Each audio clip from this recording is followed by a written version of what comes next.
Test 1 2. Test 1 2. Okay, there we go. Now my sound. I've been talking for 5 minutes to myself. How terrible. I'm going to have to edit all this out. Okay, let's start over. All right, so I have been working. I hope you're having a great weekend. Or yeah, let's just start over. Hey, super entrepreneurs. I hope you had an amazing weekend. I'm here today to bring a new segment to the Super Joe Pardo channel, where I go through the daily news-related articles and figure out how you can relate that information back to your business, to efforts that you're putting in. So these stories come from all over the world. They come from a wide range of business-related sites that I check, and I wanted, so I've been working on this for like a month, trying to put all the right pieces in place, the systems in place, so that I could do this. And hopefully we'll be doing it 5 days a week. I hope to be joining you Monday through Friday here on the Super Joe Pardo channel live, so that we could talk about these articles and these news stories that are really, important to digest and pull something out that you can utilize in your business. Because I'm not going to be the news anchor, but what I want to be is the person that can help you get your business to where you want to bring it to. So today I have 4 articles. Normally I would probably shoot for like 3. We have one about the Brooklyn Nets landing a $30 million deal per year. We have one about retailers bid farewell to layaway. Layaway came back shortly, not that long ago, and then all of a sudden it I guess it's evaporated. I love Disney, so I wanted to talk about theme parks struggling with attendance in 2020. Or 2020. And I'm not sure how it's really news, but it was an opportunity to pull a lesson out of that, out of there. And finally, I wanted to end on a positive note. So entrepreneurship during economic uncertainty and the rise of more entrepreneurs coming out of the woodwork to take control of their own destiny. And I always say, business, owning a business isn't for everyone, but I think that to a certain degree that we can all do the things that we want to do to enable us to have something that drives our passion, as well as something that helps our wallet, right? And helps our future. So it doesn't have to be all in, I got this one idea and I'm going to die on the sword for it. But there is opportunity there, and that's why I wanted to bring up a positive story about that. So first, we're going to talk about the Brooklyn Nets and how they landed a deal for $30 million for a jersey deal with brokerage platform Webull. Shout out to Meet Kevin and Graham Stephan for having their pioneering that Webull free stock deal that they so often put out there. And if you don't use Webull, you absolutely should. I don't have an affiliate link down below, but just go check them out. Great trading platform. A little more complicated than Robinhood, to be perfectly honest. But what I wanted to pull out here is we don't all have a jersey that we can sell a patch on for $30 million, but there's always an opportunity for extra revenue streams in our business, right? So in this case, the Nets got roughly $30 million per year. The previous high set dollar amount was for a patch was 2017-2018 with the Golden State Warriors. That was at $20 million per season.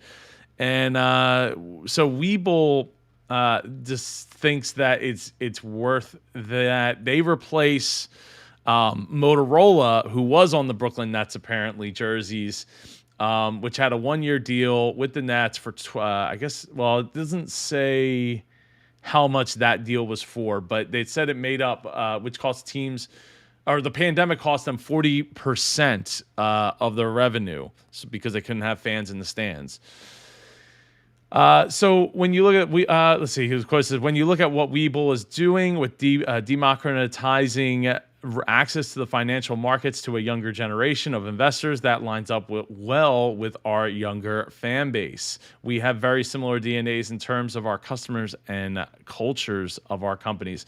So The $30 million or roughly $30 million, it looks like it includes their G League team, which is the Long Island Nets, which I did not know. I actually had to go and look that up on Wikipedia.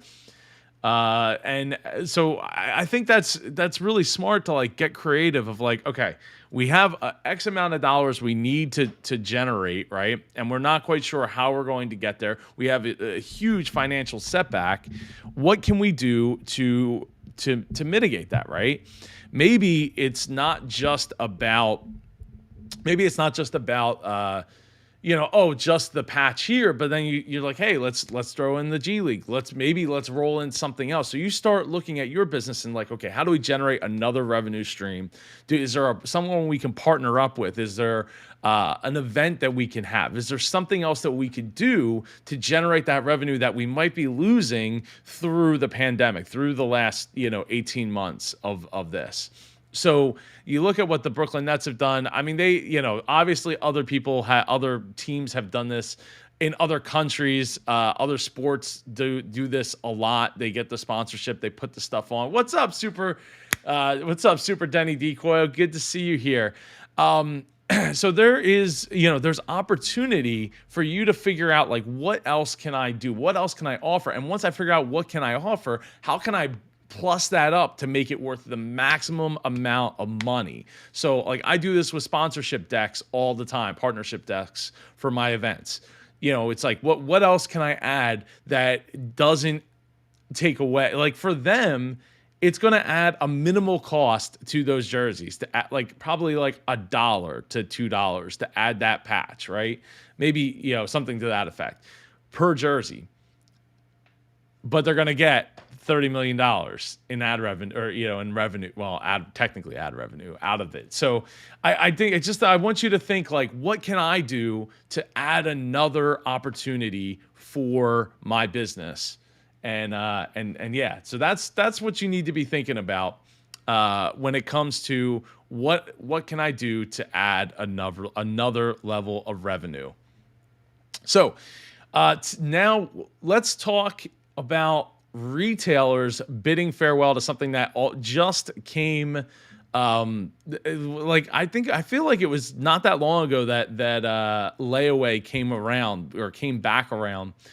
But retailers bid farewell to layaway as shoppers embrace buy now, pay later options. Now, something I pointed out in I think quite a few of the Shark Tank pitch reaction videos that I've done is at the end of that, or when I go to buy, it seems like more and more have what's that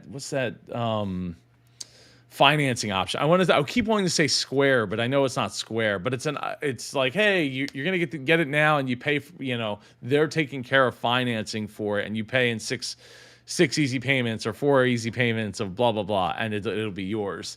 So this article came out on Saturday. And let's see, in years past, early bird shoppers may have turned to layaway plans to reserve holiday gifts and pay for the purchases over time, but retailers, including Walmart, have scaled back these options. Instead, many retailers have embraced buy now, pay later options offered by companies like, Affirm, that's who it was, Afterpay, and Klarna. RBC Capital Markets estimates that these point-of-sale loans increase retail conversion rates 20 to 30% and lift the average ticket size between 30 to 50%. Well, of course, because people can get now, pay later. So when you, I think that maybe there's something else at play here. It's not just the, I get it now. Here's the thing. I think that the increase to it is maybe a part of the supply chain shortages, right? So to take inventory and put it off to the side for somebody means that you're holding it with the hope that somebody else is going to buy it. But when things are getting tight and everything's getting tough, as far as getting revenue in the door, putting something off to the side and waiting, 3, 4, 5 months, 6 months for people to pay for it is not is not going to get it done, right? That is it's taking up more floor space. We all pay, you got to know everything pays rent. So you're paying that for that square footage that stuff is now taking up. Plus you got to have stuff on the shelf, so if you aren't selling, like if you're taking stuff off the shelf but it's not really sold and you hope that they're coming through and paying all the amount and all of that, I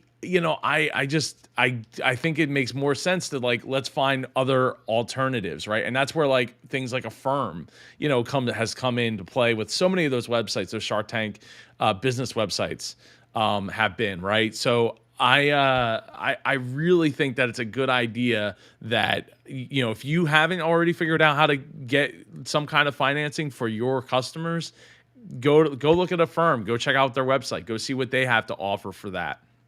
I think that's a really good opportunity for you to be able to sell and not put something off on layaway. I mean, layaway was more of a Kmart, Walmart, maybe Target kind of thing, but Walmart makes up a huge chunk of the, Walmart and Target alone make up a huge chunk of the retail space. So I think that if on their end, it's like, hey, we're not able to get this stuff anyway. If our customers are having trouble getting it, we have to help them get financing so they can take stuff off our shelves and we can get the money today. We need that money today so we can pay the increased wages, the increased shipping costs on other things, so we stay, keep that supply chain rolling. So think about that for your business. What can you do to get some kind of financing options, maybe backed by a firm or offering it yourself? I don't really like people being the bank, but in some cases, depending on what your operating profit is, depending on the type of business that you are, you might be able to bake that into the price and have that opportunity to offer that payment plan. So let's jump. Let's see. We got comments here from Shelly. Shell's in the house. What is up, Shelly? Great info. What can I add to my business to generate additional revenue? Yes. Let's see. Well, I will answer all questions at the end of the Q&A. Denny Decoy says, Super Joe, I'm stuck at trying to find the right manufacturer company to make my invention product that can be used by recycled plastic so I can start my Kickstarter campaign. Woo, man. Okay. I will come back to these questions at the end. Let me get through. I got 2 more articles here. Today, we're going to talk about theme parks struggling with attendance in 2020, not 2021. I thought that it would make sense for them to talk about 2021 and how they've, had struggled through this year. But apparently, this article said last year wasn't a great year for theme parks. It's like, well, if you weren't paying attention at all, they weren't great. I mean, Disneyland and Disney World were both shut down for a good chunk of 2020. In fact, Disneyland didn't open until this year. So Disney World opened, I think it was 3 months or so after the initial shutdown in March. And I think, if I remember correctly, Universal opened up slightly sooner than that. So the parks being hampered by maximum capacities and just, people not wanting to necessarily travel. Maybe you have a bunch of local market that's coming to your park, but are you getting the people that are getting on a plane and all that? So 2020 was a very crazy year that has mostly not ended. For various reasons, but it says the report states 2020's attendance is largely a function of regulatory agency restrictions limiting parks operating days and capacities, and not park popularity and management. So I don't.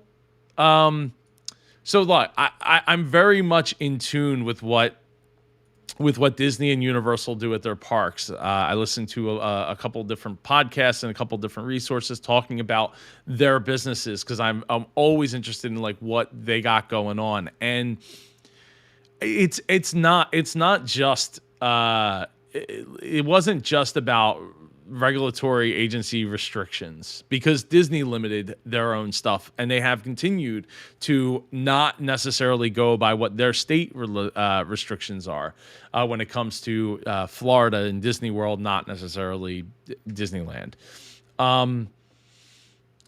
The part of the problem that Disney World ran into that Universal Studios didn't necessarily have was, Disney World is it's a city. There's so many moving parts in there, and there's so many people that are needed to be able to make it operate and just keep the gears turning, versus Universal. Universal's massive, but Universal's definitely not Disney. It's like two totally different things when it comes to how do we get this started back up. And so I think that part of the problem there is actually more to do with just getting personnel. So in Disney's case, a lot of things didn't come back right away, or came back in very limited capacities, as far as like shows and food options and all these things. And they didn't even be able to get the food. I mean, Disneyland, it was basically like, hey, what do we have to serve for lunch today? Like, what did the cast members bring in for lunch? And we'll serve that. Or what did the cast members pick up at Costco before on their way in?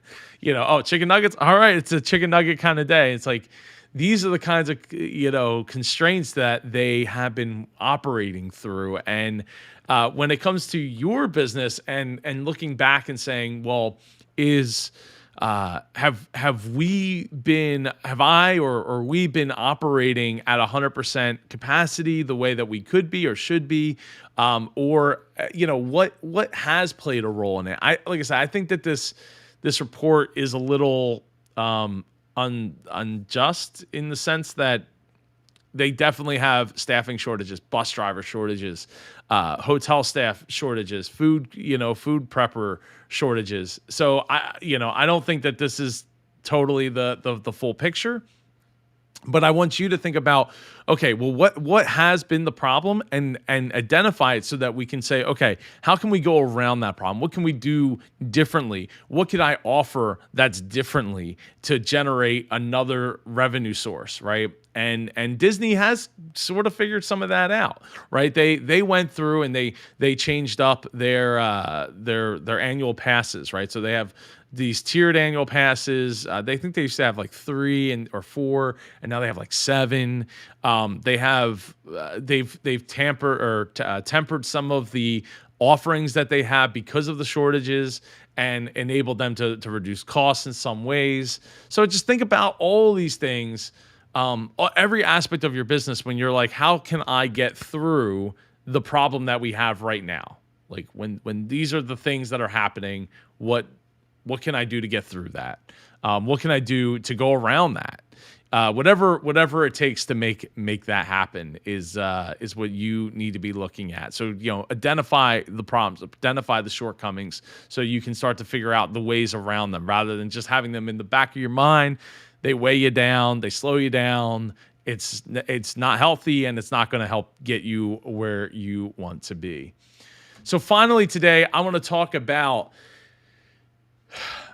entrepreneurship during economic uncertainty, why millions of people have started a business during the pandemic. I wanted to have, this article today, I wanted to have something that was positive for everybody to kind of, feel good about. This article is back from September 14th. I'll make it a little bit bigger here on the screen. So during the pandemic, entrepreneurs opened their own businesses at more than twice the rate seen in pre-pandemic times, thanks to government support programs and improved remote technology that weren't available during the economic downturns, such as the Great Recession. Yeah, the internet has opened up so many doors. High-speed internet availability to so many more people has opened up so many more opportunities. Here's a success story. So, since it's official, it was where's the name of the business. Oh, okay.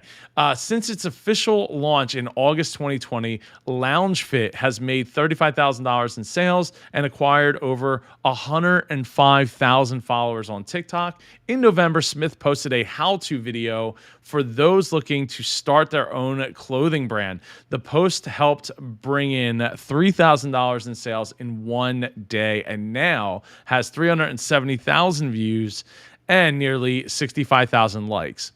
So this is what caught my eye in this article because I wasn't sure if I was going to talk about it or not. I like the style and the colors and stuff that Andre is rocking there.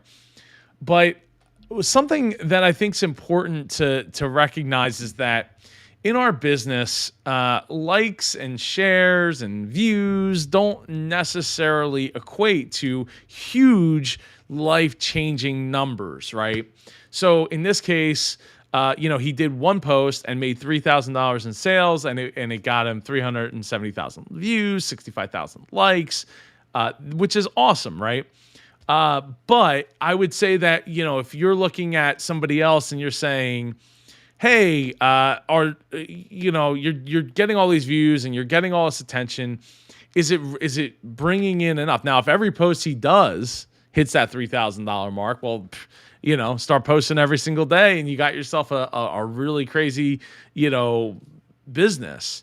But in August 2020, LoungeFit has made 35,000 in sales. So I don't know if since its launch. So total is 35,000 in sales.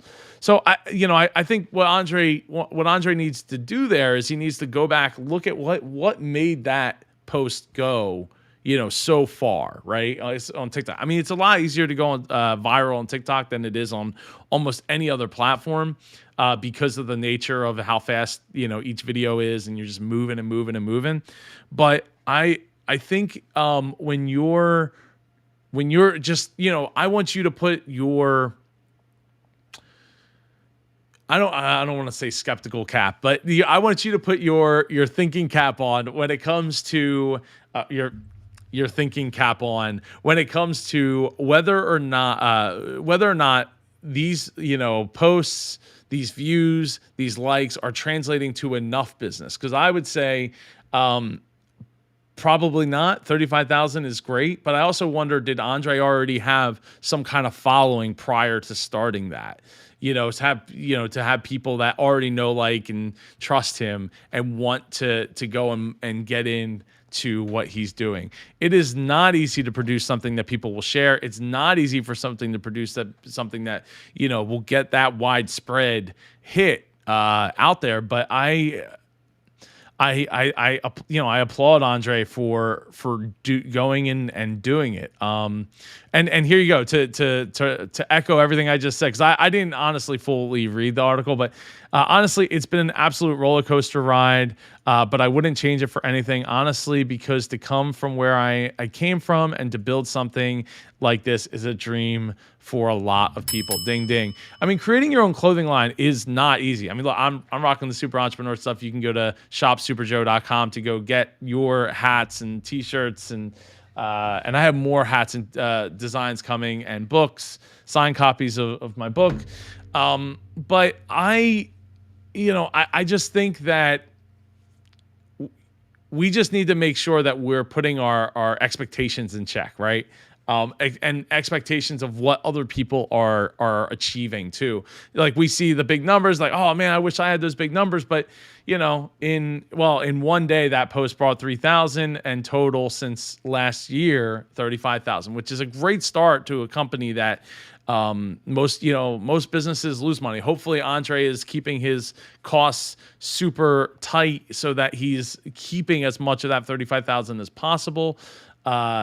Obviously he's got costs and things, so there's only so much he's going to be able to keep. But keep up the great work, Andre, and keep pushing and go back to what worked in that video and figure out, like, what was the thing that pushed that video over the top, especially now that you have a year's worth of content that people have viewed and taken in. There's a bunch of other stories here. Let's see. Raven Silas a 27-year-old in New Orleans found inspiration for her new business via social media after being laid off from her job as a marketing manager at the beginning of the pandemic. She said her new anxiety led her to experiment with different coping mechanisms, including affirmations, which she discovered on TikTok. Now, the positive statements are used as the base of her handmade candle brand, Breathe in Light, she started in October of last year. I decided to pair the affirmations with the actual candles, and people actually liked it. Something just kept nudging me to go forward. She also turned to TikTok to market her brand. A post from late last year went viral, helped bring in a couple hundred orders within 3 days. Before then, Silas said she only received orders from people that knew her. I opened my phone and my video had like 1 million views and was like, wow, didn't expect that to happen. And it probably was it might have, a few hundred orders is actually a kind of a problem, because if you don't have the stuff to be able to make said candles, all of a sudden you're not delivering on the thing that you're putting out there. So always try to be ready, but don't overextend yourself when it comes to that. I hope you enjoyed this positive article to end the day. So now let's get to the Q&A of this. So Shelly was asking, great info. What can I add to my business to generate additional revenue? So I think that's an important question you always need to be asking. So Shelly, in your case, if your business is in social media marketing, right? Marketing for other people, marketing for other businesses.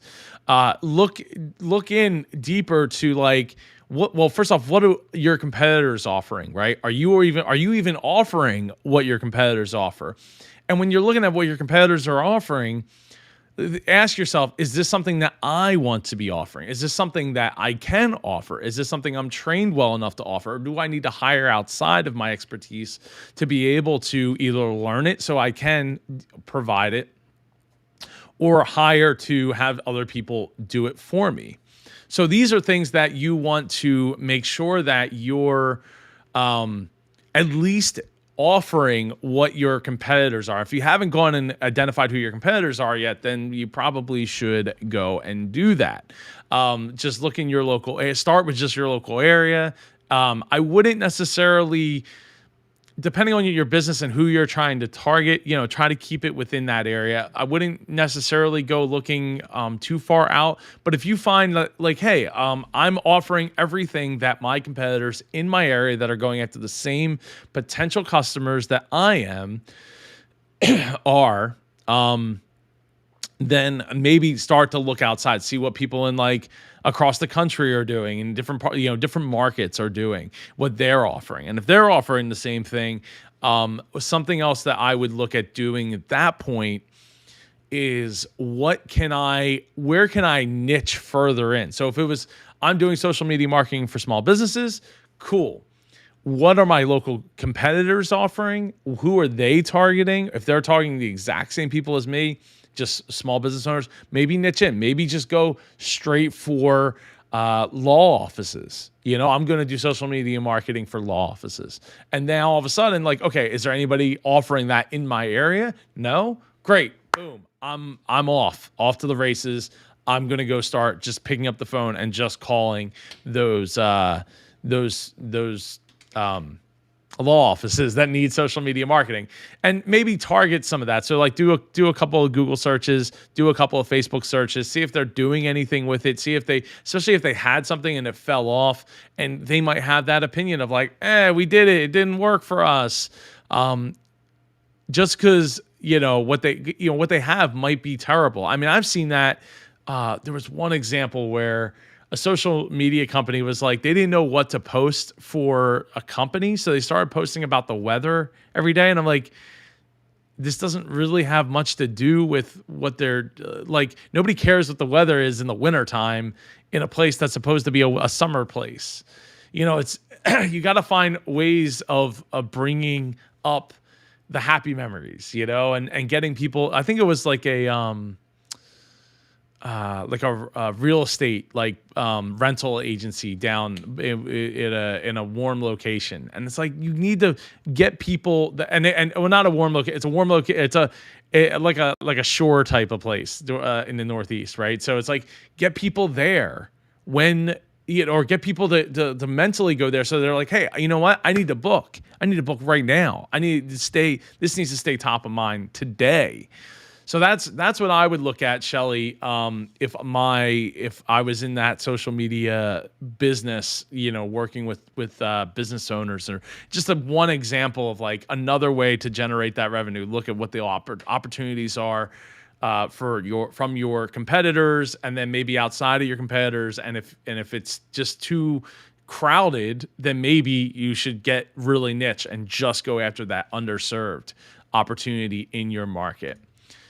So Denny Decoy says, Super Joe, I'm stuck with trying to find the right manufacturing company to make my invention product that can be used by recycled plastic so I can start my Kickstarter campaign.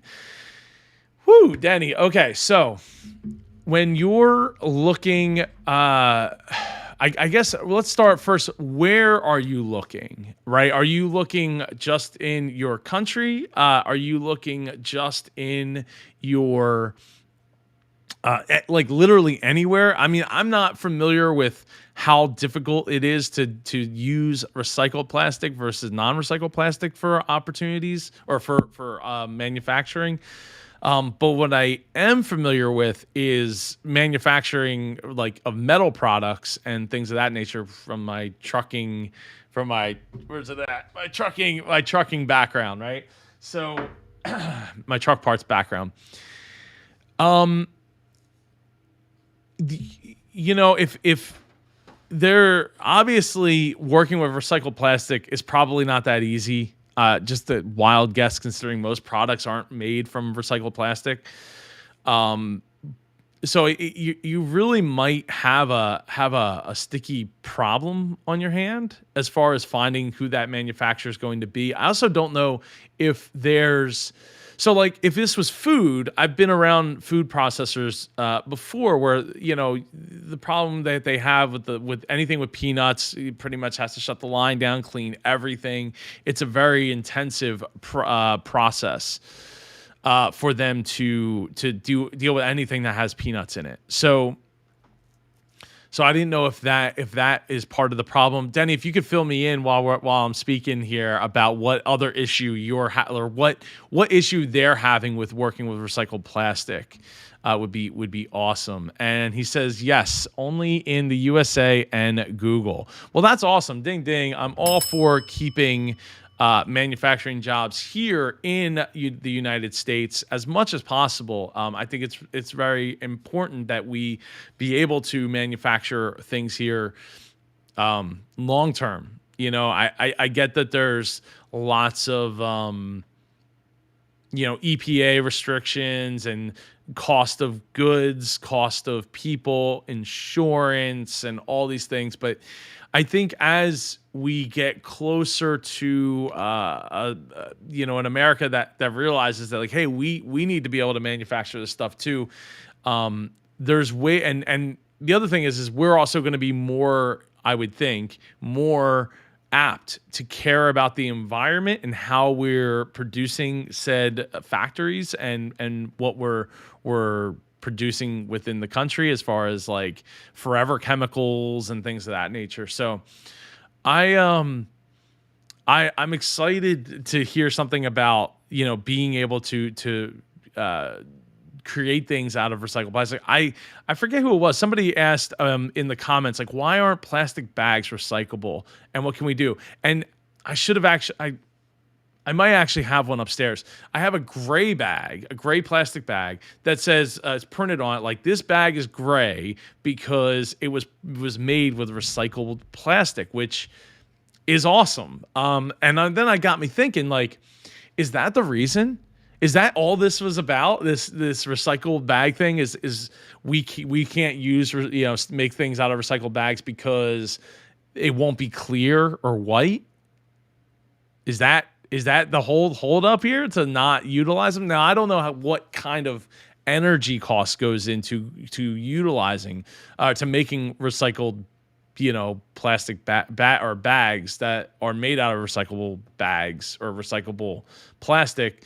I mean, recycled plastic in general is a whole thing. I mean, I was watching, I think, a Kirkazar video explaining like why we can't just make everything out of plastic or recycled plastic, or why we can't recycle most plastics. Maybe it wasn't Kirkazar, maybe it was a Vice video or something like that. But explaining like, hey, we can't, we just don't have the capability of doing that.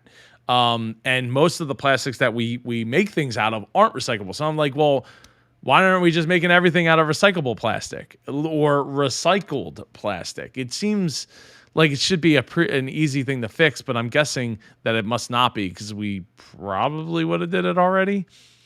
So Danny, getting back to you, the questions that you need to ask, let's see. Oh, here we go. Denny's trying to find the company to find the company to product. It is a headache. I don't know who to start with. Just trying to find the company to. Okay, so the company that you're going to make the product with in general. I think that, so you've been Googling it. I'm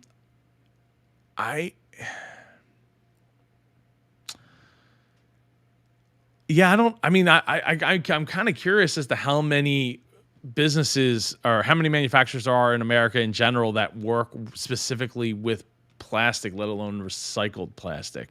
So I'm really not sure. But what I would do is I would put together some questions that you have for those manufacturers that kind of check those boxes, so you could get to your answer. Oh, a company to produce it is a headache. Okay.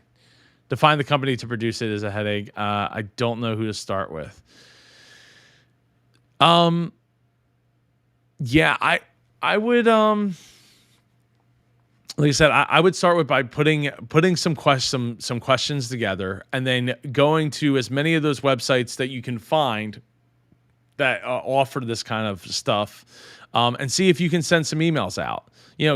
Put some feelers out and just see, like, is that something that they do, right? So I know that when I get stuck with something that I'm not super certain about it or this or that, I end up having to go and create a checklist. I was going to pick up my book. Yeah, I go and create a checklist of the things that need to be done so that I know what I have to check off my list. And that is, it just makes it so much easier, right? Because you're just looking at the steps. Like, what do I have to do next? What do I have to do? I also use Trello, Trello.com, Trello.com. And just, it breaks those things down. You can put in like templates, create that template email and just start sending out those emails. And then if you're not, the ones you maybe not hear back from, pick up the phone, give them a call, right? Pick the phone up, give them a call.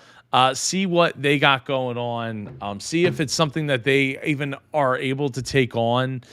So I would just start with any plastic manufacturing company in the U.S. period, and then maybe I don't know, but if that starts to look like it's kind of dry, then I would kind of broaden it and maybe look at like some metal manufacturing companies, right? And I guess the other thing is I don't know if they have recycled plastic filament for like 3D printers, if that's like an option for you. I'm not sure what your product is, so I'm not able to speak on that directly, but that might be something as well. Just enough to get you that Kickstarter campaign video, so that you can put it out there and say, okay, like we're doing this, and like here's our prototype, and we have, and hopefully you'll have somebody. If nothing else, if you don't have a full on prototype just yet, then, and to show those manufacturers, getting yourself a 3D printed one. There's plenty of websites like I would just Google like, where can I get something 3D printed, if you don't already have something like that together, like some like diagrams or something to that effect, to be able to get it printed. So if you get it printed, there might even be a local printer to you. You get it 3D printed, then you can go and say, okay, look, this is exactly what I'm looking for, and then bake that into your questions. But I would start just with like emailing as many plastic manufacturing companies as possible, if not manufacturing companies, and go from there. Yeah, I mean that's without having more information. That's the best I could do, and apparently that is good enough. Awesome. Glad I could. Please, Denny, any questions you have, please feel free to come back and ask them. As always, I appreciate all of you. I appreciate you watching. I'm looking forward to doing this. Hopefully 5 days a week. Fingers crossed. Worst case scenario, I will be here with the Super Entrepreneur News. If somebody has a suggestion for what I should call this other than Super Entrepreneur News, it's very long-winded, would be awesome. I was trying to think of like send, like, hey, we're gonna send it. Like, this is the Super Entrepreneur, EntrepreNEWS. There you go, Super EntrepreNEWS. That would be awesome. So feel free to drop that in the comments below or in the chat if we're still live and you have an idea of what I could call this. So maybe Super EntrepreNEWS. Yeah, so I appreciate you all. I will see you all tomorrow. We actually have a video going live right now. There's a Shark Tank video going live right on this channel right now, premiering. So I'm going to go jump over to that premiere. I hope you have an amazing day. Please get your questions together for tomorrow. Super Danny, I appreciate you. Super Shelly Shell, I appreciate you. Have a wonderful day, and I will see you all tomorrow at 10 a.m. Eastern here on the Super Joe Pardo channel.